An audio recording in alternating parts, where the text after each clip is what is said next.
Hollywood Golden Era icons Lauren Bacall and Humphrey Bogart met while starring opposite each other in the 1944 film To Have and Have Not, and controversy surrounded their relationship from the very start, not only because Bogart was 25 years her senior, but also because he was still married to his third wife, actor Mayo Method, when he and Bacall met. By early 1945, he had called off the failing marriage and months later tied the knot with Bacall. The couple starred in a few films together, but their life revolved mostly around Bogart's career and their high-profile social life.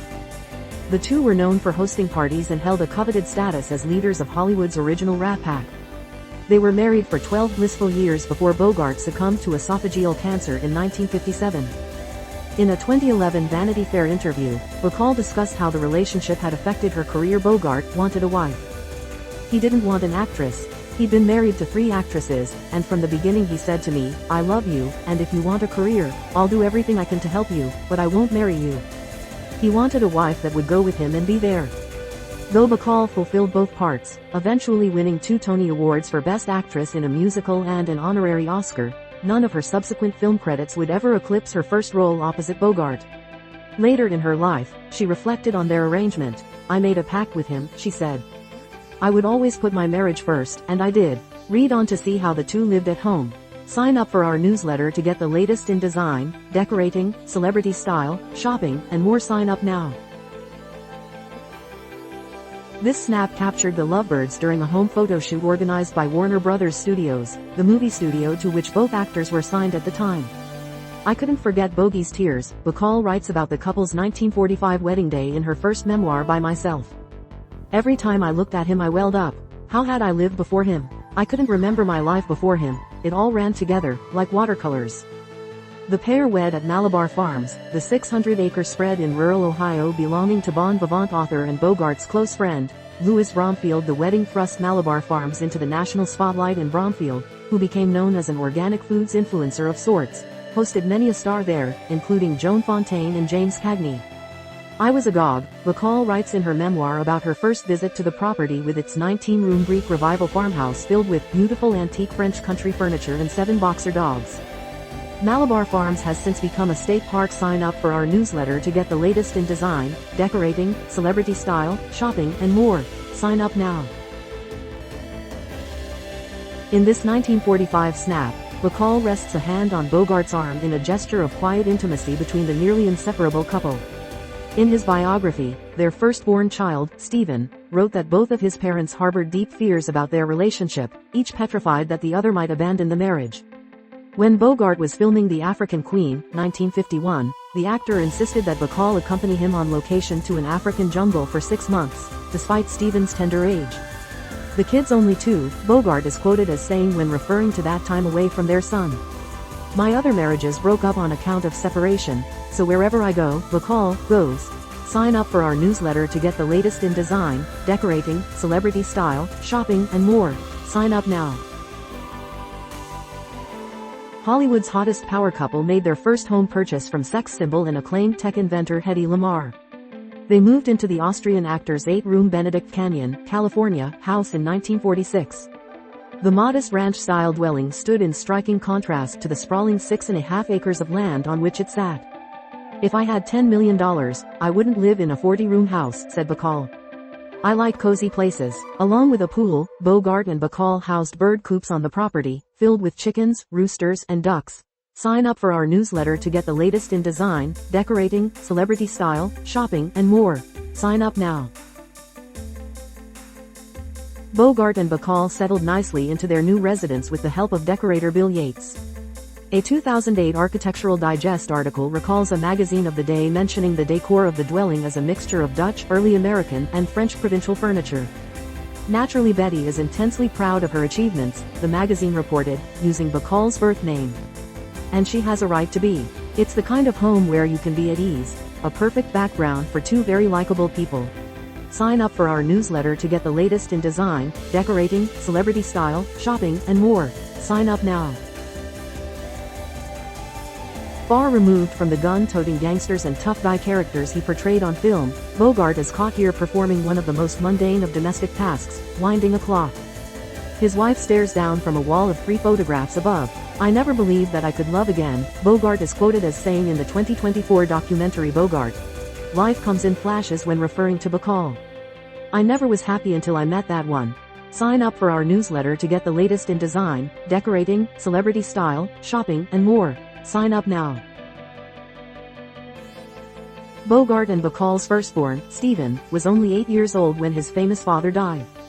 The actor was nearly 50 years old when Stephen came into the picture. Bacall recalls her approach to family planning in a 2024 documentary.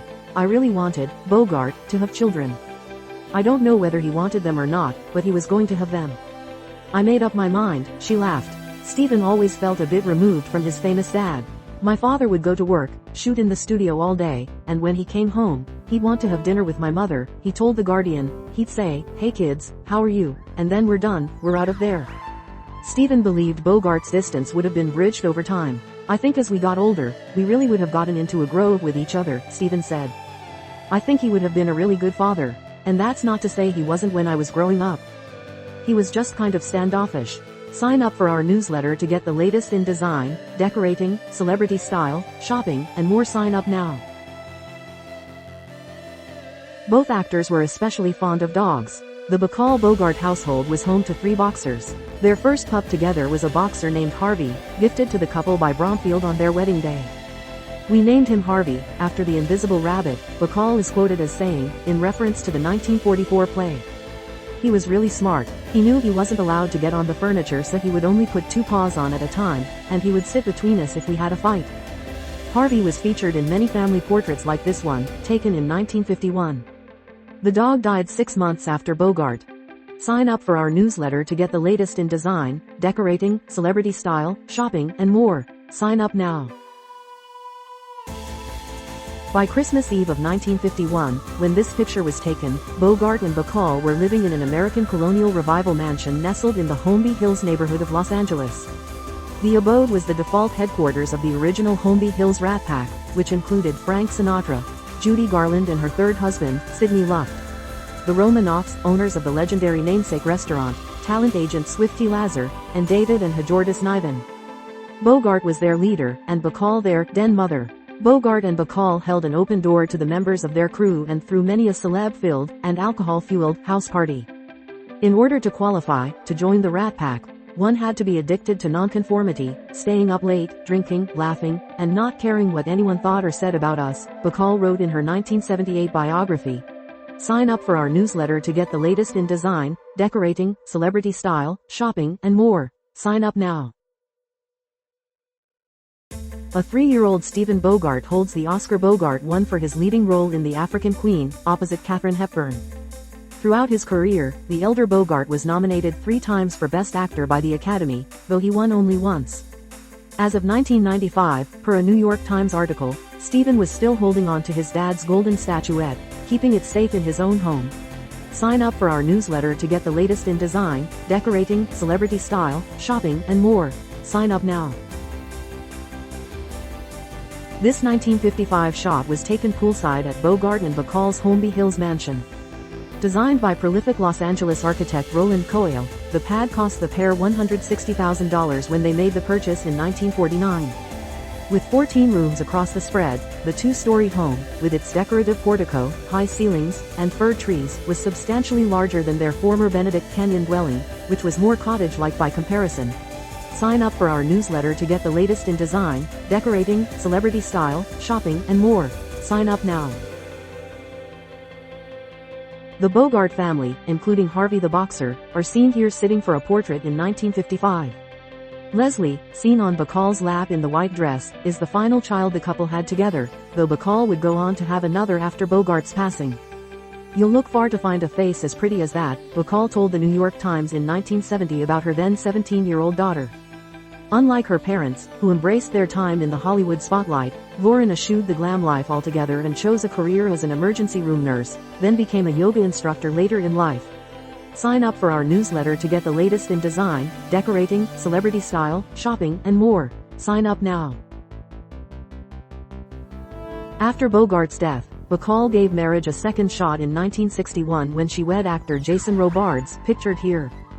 Their union yielded one son, Sam, seen in the shot on his father's shoulders. The marriage lasted 8 years. "I was crazy about Jason," Bacall told The Guardian. We shared a love of the theater and we had the same sense of humor. But he had a terrible monkey on his back, he was an alcoholic. Bacall believed Robards was a good father when he was around, and cited his struggles with addiction as the reason behind their divorce. Sign up for our newsletter to get the latest in design, decorating, celebrity style, shopping, and more. Sign up now. Born and raised in New York City, Sam Robards followed in his parents' footsteps as a stage and film actor. American Beauty was the most popular film in which he appeared. Sam enriched my life more than anyone has, Bacall told Vanity Fair. Not intentionally, it's just the way he was, she said of her younger son, whom she referred to as her little mouse. Katharine Hepburn was his godmother. Per Bacall, godmothers don't come any better, right?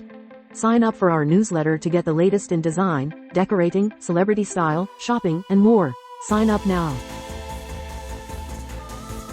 Back in New York City after Bogart's death, Bacall bought a place at the Dakota, New York City's first luxury apartment building.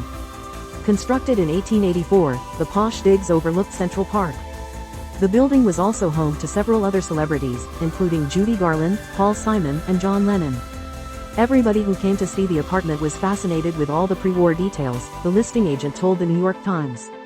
The 13-foot ceilings and the windows are the size of new development windows, which is rare in a pre-war building. This photo was taken in March of 1969, the same year Bacall and Robards divorced. Sign up for our newsletter to get the latest in design, decorating, celebrity style, shopping, and more. Sign up now. The actor's apartment at the Dakota was chock full of antiques, among them an 18th-century Italian console, a 19th-century Victorian decoupage decorated chest of drawers, and a 20th-century Syrian mother-of-pearl and brass inlaid slant front desk. A Vanity Fair writer once remarked that the star's massive living room of the Dakota is arranged like the drawing room in an English country house, with boat-like sofas. The same writer observed that the apartment's hallway was lined with Robert Graham and Henry Moore sculptures, and a painting by Henry Fonda. This 1978 image shows her walls filled with Hollywood golden-era ephemera and paintings. Bacall preserved the expansive 9-room apartment's pre-war charm throughout her residency. She paid $48,000 for the pad in 1961, and it sold for $21 million after the star's 2014 death. Sign up for our newsletter to get the latest in design, decorating, celebrity style, shopping, and more. Sign up now.